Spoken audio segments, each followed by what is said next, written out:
Hi, welcome to today's classroom. Today we're going to start our unit on applications of integrals. Namely, we're going to talk about area, area between curves. We know that our integral will help us find the area between the curve and the x-axis, but when we have two different curves, we can use it as well. So in this picture, for instance, the integral from f of x will give me the area underneath f all the way to the x-axis. The integral of g of x will give me just the area between g of x and the x-axis. So if I subtract the two, okay, calling this A and this point here B, then what I'm left with is this area here. Okay, so that's going to be our formula that we're going to be using in this lesson today. Okay, so let's start with this example here.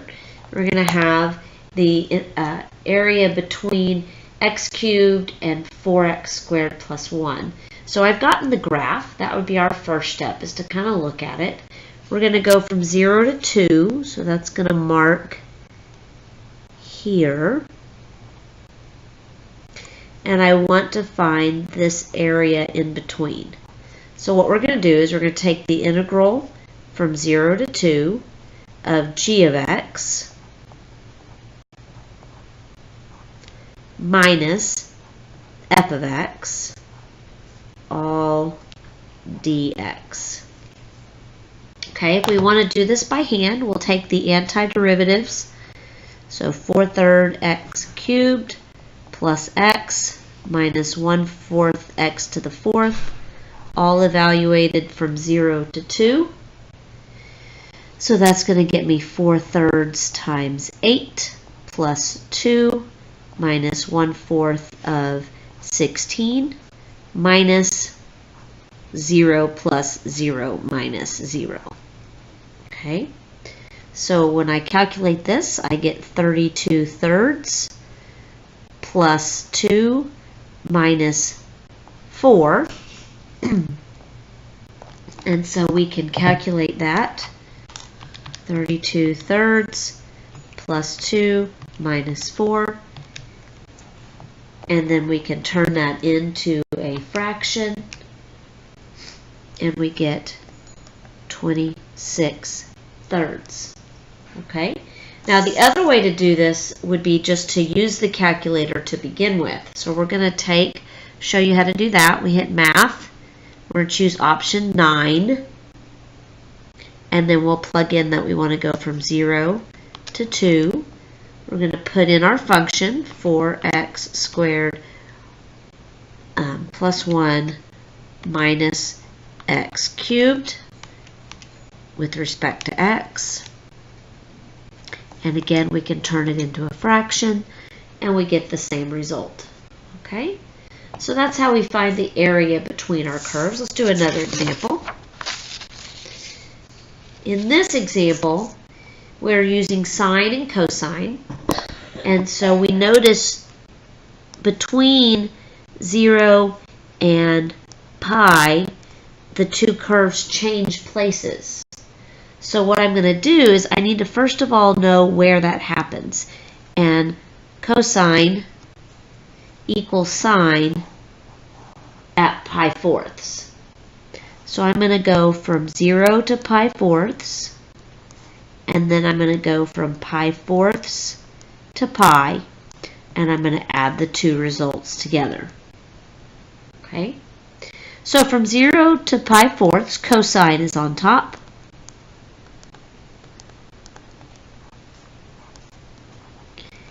From pi/4 to pi, the sine is on top.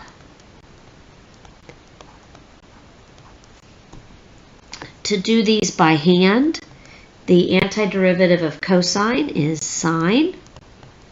The antiderivative of sine is negative cosine.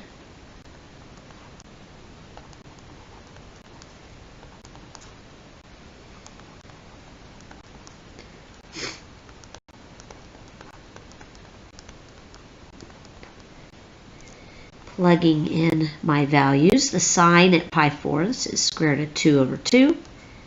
Cosine of pi fourths is square root of 2 over 2. Plugging in the 0, sine of 0 is 0. Cosine of 0 is 1. Okay. Plugging in the pi, we'll get negative cosine of pi is 1. Minus sine at pi is 0. Plugging in the pi fourths, I'll get negative square root of 2 over 2 minus square root of 2 over 2. So combining this all,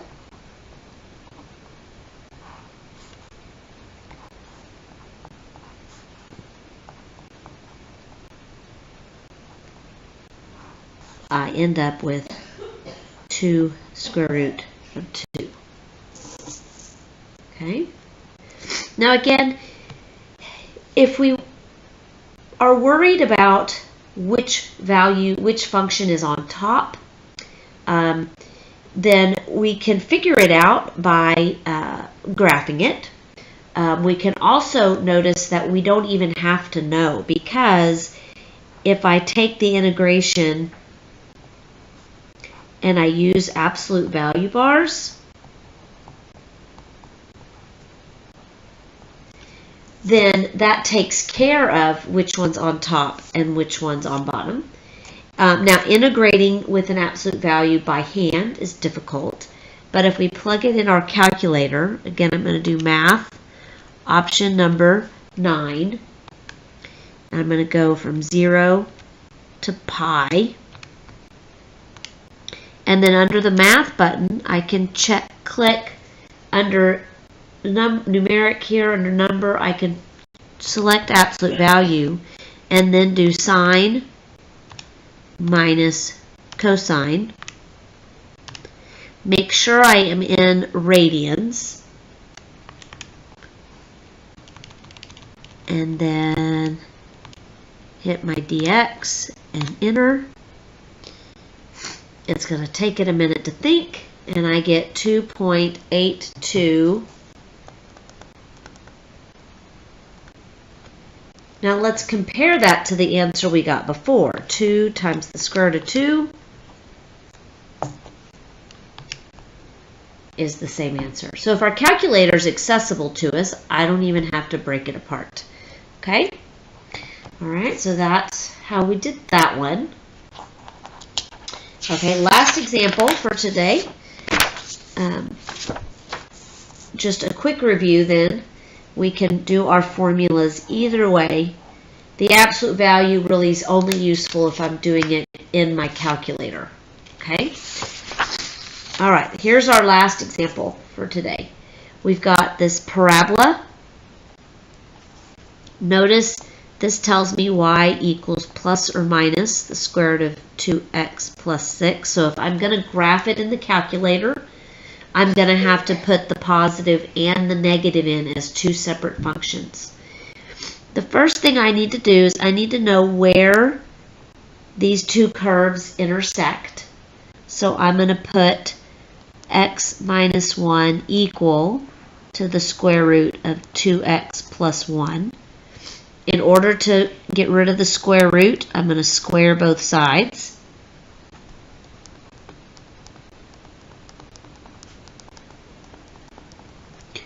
So I get x squared minus 4x. Oh, excuse me, it's plus 6. Minus 5 equals 0. Factor that. So x is 5 or negative 1. So here's the negative 1, and here's at 5. So this point here is at 5, comma 4. If I put the 5 into the function, it'll give me the y value. And this one is at negative 1, negative 2. Okay? Now, if I want to find the area between them, I have to know which curve's on top and which one's on bottom. So on this section of the curve, that's the parabola, is bounding both the top and the bottom. So we'll call that section A, which will go from this point right here. I also need to know would be at, let's see, when y is 0, that means that 2x plus 6 is 0, which means x, no, bless me, sorry, x is going to be -3. So this point right here is -3, 0. So I'm going to go from -3 to -1, and I'm going to bound it by the parabola, the positive side, and then the negative side, dx. Okay? Now in this section, notice I'm bounded by the green on the top and the red on the bottom. So I'm going to call that section B. That goes from -1 to 5. And now I'm starting with the green, and I'm going to subtract the red line. Okay? So then we can go to our calculator to do both of these. So do math option 9 from -3 to -1. Notice this minus a negative becomes a plus. So I can actually just put that in my calculator as twice the square root of 2x plus 6.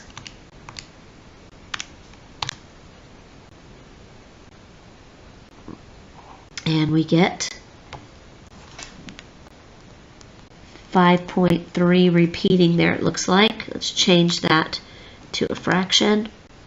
Oh, it won't do it for me, so it's improper. So, I mean, it's irrational. So then let's do the next one. We'll go math option 9 from -1 to 5. Do the square root minus the line. Whoops. Hit enter.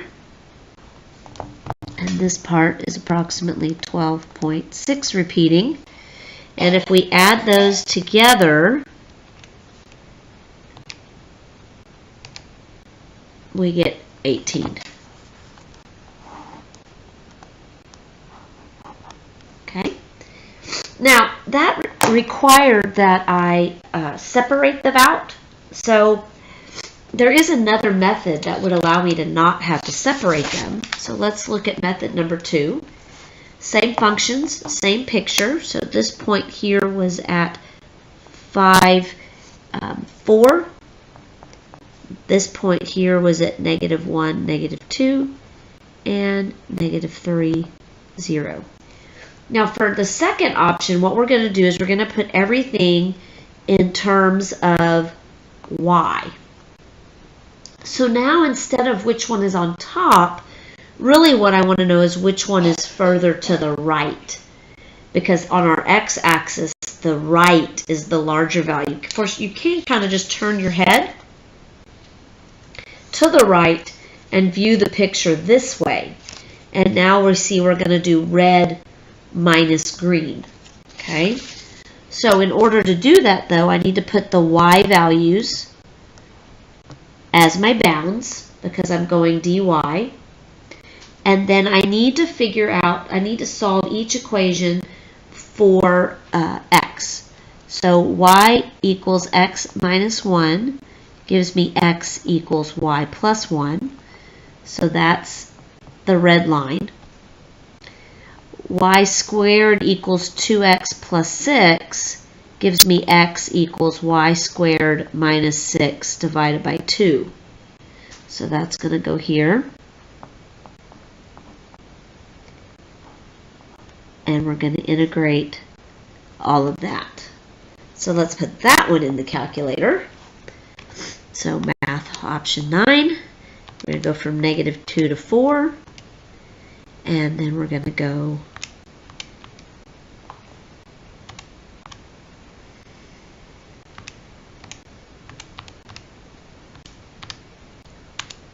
Notice when I type it in the calculator, it will all be X's because the calculator doesn't care. We can use whatever letter we want on our paper. It just has the one variable. I hit enter and I get 18. Okay. Notice I was able to do that one precisely because I didn't have to do it in 2 parts, so I don't have any rounding error. But we get the same result both ways. Okay? Hopefully that helps. Remember, basically what we're doing is we're going to take the area between curves using this setup here. Okay? All right, we'll see you next time when we're going to start doing volumes.